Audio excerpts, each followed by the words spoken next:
Haru Nefer, Hetepu, Assalamu Alaikum, Namaste. This is Kasankma Keperu with another video for you. And today I want to talk about the secret is revealed. You are a multi-dimensional being. But before I go into that, I want you to hit the like button down at the bottom and share this video with family or friends because we want to get this revolution started.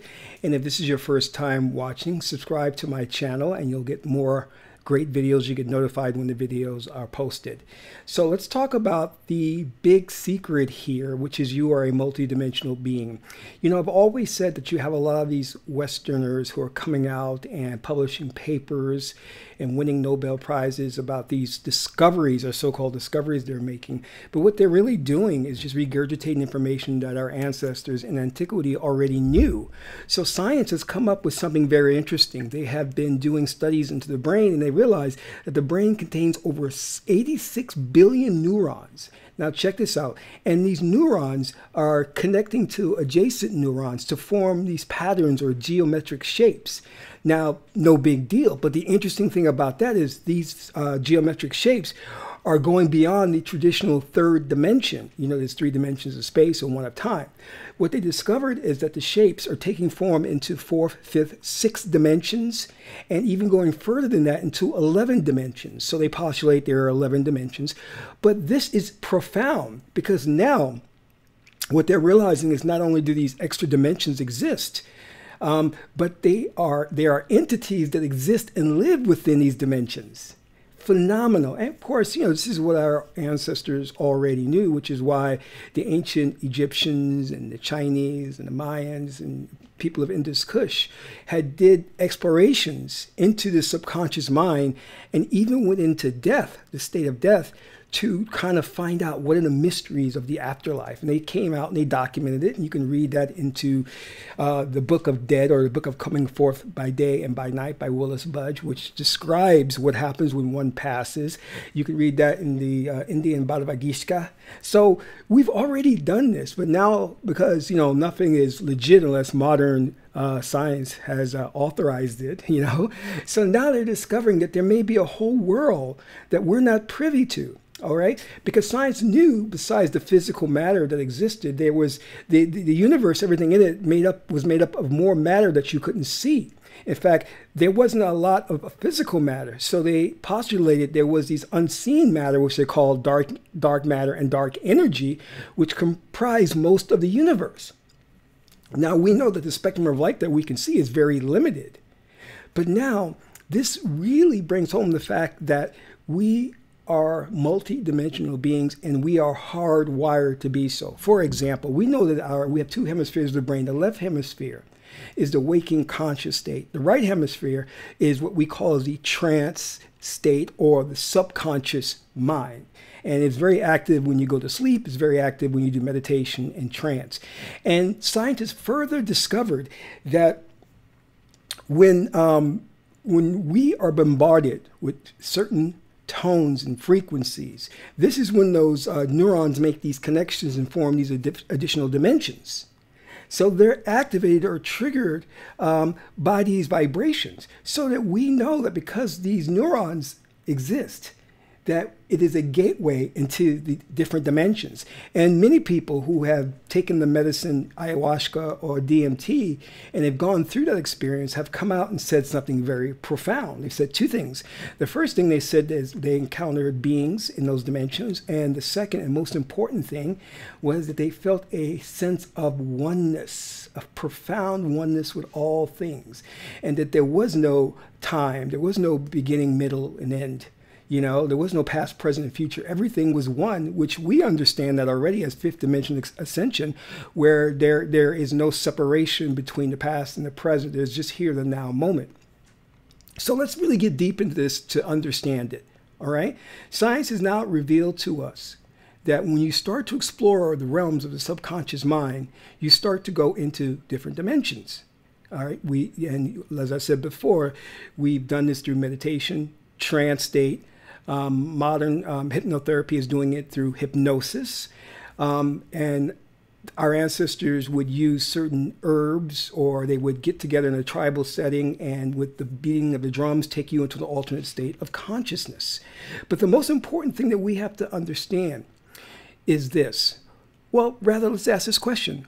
Why is it that most Western religions and most Western healing is really focused on getting you away from right brain thinking? Meaning that every religion, whether it's Catholicism, Judaism, Islam, Christianity, says that meditation is for the devil. That's how you contact the devil, is through meditation and trance. Even though in their biblical scriptures, there's a lot of the prophets there that had visions while in a trance state or a meditative state. But somehow when people of non-Western hue or complexion engage in meditation, then it's wrong. If we have spirits, but they have angels, which are essentially the same thing, we're wrong. You understand what I'm saying? So they have gone out of their way to vilify religions such as Yoruba, voodoo in the movies, and done everything they can to keep you away from diving into the realm of the subconscious mind. Even modern medicine does not want you to get involved with hypnotherapy, which is proven to be able to relieve pain after surgery, to remove addiction, to remove overeating. If you want to lose weight, hypnosis is a great way to go about it. You know, to get rid of anxiety, to get rid of early childhood trauma. All of these things can be done with hypnotherapy, but yet the modern academic scholars don't want to legitimize it. And the same thing for the religious community. You have the pastors, the preachers, all reading from the same page, is that any form of meditation, any form of trance induction is a gateway to demonic forces. But why are they all saying this?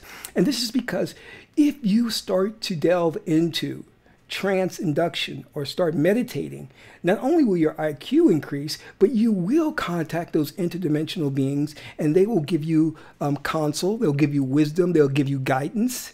And not only that, you'll start to realize that everything is one. And that is the most important message you're going to take, because the Quran, the Bible, all of these works teach you that you have an enemy, and that enemy is outside of you, and that you have to fight these forces. Where in non-Western religions, you are taught that everything is one, and that you cannot call that other person your enemy, because they're there to help you to spiritually grow and to show you your weaknesses, and that they are your brother, they're your sister. So when you are operating out of the left brain, you create these religious books or this dogma, so that it keeps people separated, and it creates more factions. You have Sunni Muslims, you have traditional Muslims, you have this, you have that, you have Southern Baptist Christian, you have just a Christian, and then it gets ridiculous. And it creates conflicts, holy wars, because you are under the guise, or you have been misled into believing that if someone doesn't believe the way you believe, they are your enemy. Whereas in our ancient cultures, we saw everything as a complement, not as a contradiction, not as something to go to war against. In the story of Asar and Aset, when Haru was victorious over Set, to be victorious, let me take a step back, he had to first go to Tahuti, god of wisdom. What is Tahuti? Tahuti is the right brain. So after he got counsel from Tahuti, he fought Set and he won the battle. But did he kill Set? No. He said, "You're my uncle. There's a place for you." So Set was cast in the underworld, the Duat, to be on the barge and clearing the way of the barge so it could traverse the underworld. Because there's a place for everything and everything in its place. But modern Western man wants to kill, dominate, and destroy. Because it's all about being individualized. It's all about seeing the world as an outside material thing, matter, and you not connected with it. Whereas we even know now from quantum physicists that there is nothing, there's no solidity in matter. Matter really is composed of subatomic particles that are vibrating, and there's spaces in between. So there's nothing solid. And now that we know that these molecules are vibrating, and what they're doing is they're moving through multi-dimensions. So there is a version of you here and many, many infinite number of versions of you out there in parallel worlds. There's a version of where you got up to go to work and you were walking down the street, and instead of turning right like you normally do, you turned left. But then there's another version that exists of you actually making that right turn. And another version of you exists that called in sick for work.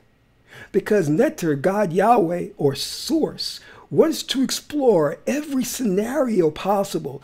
And to do that, he does so through what I call a singularity, meaning that everything exists in the same time space as here.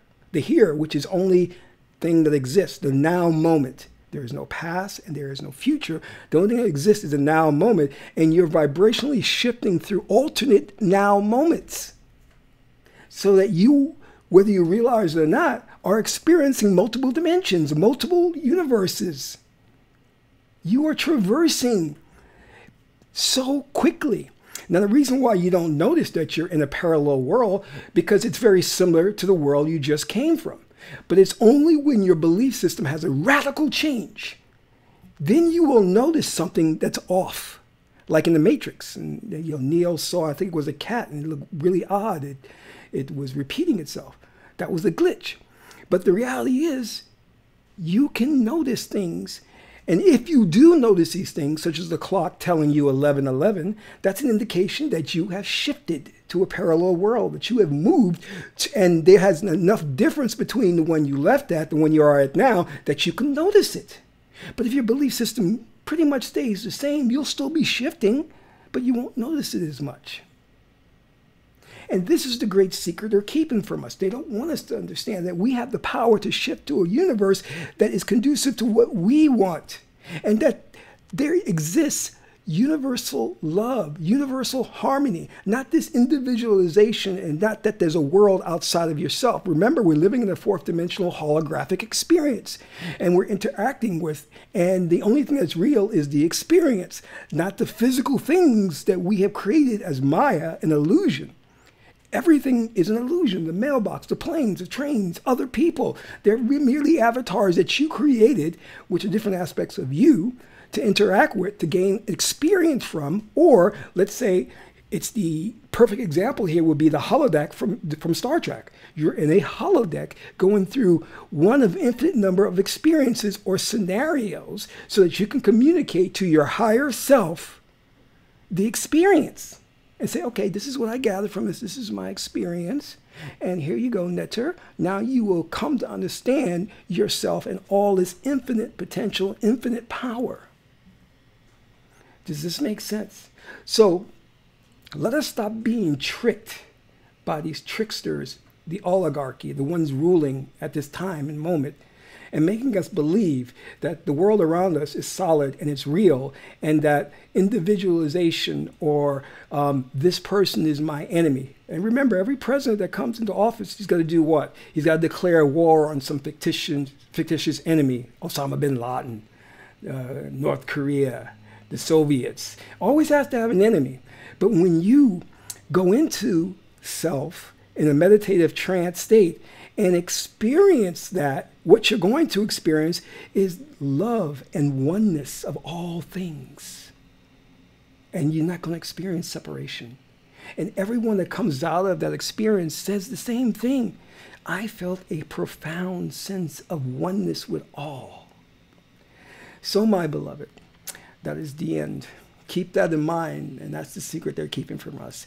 Now, if you want to know more, I have several ebooks that you can download for free that will expand on this. I have the True Cause of Slavery, the Osiris Report, and Rape Culture Report, which you can go to the link below, download those, and start reading those right away. They're free.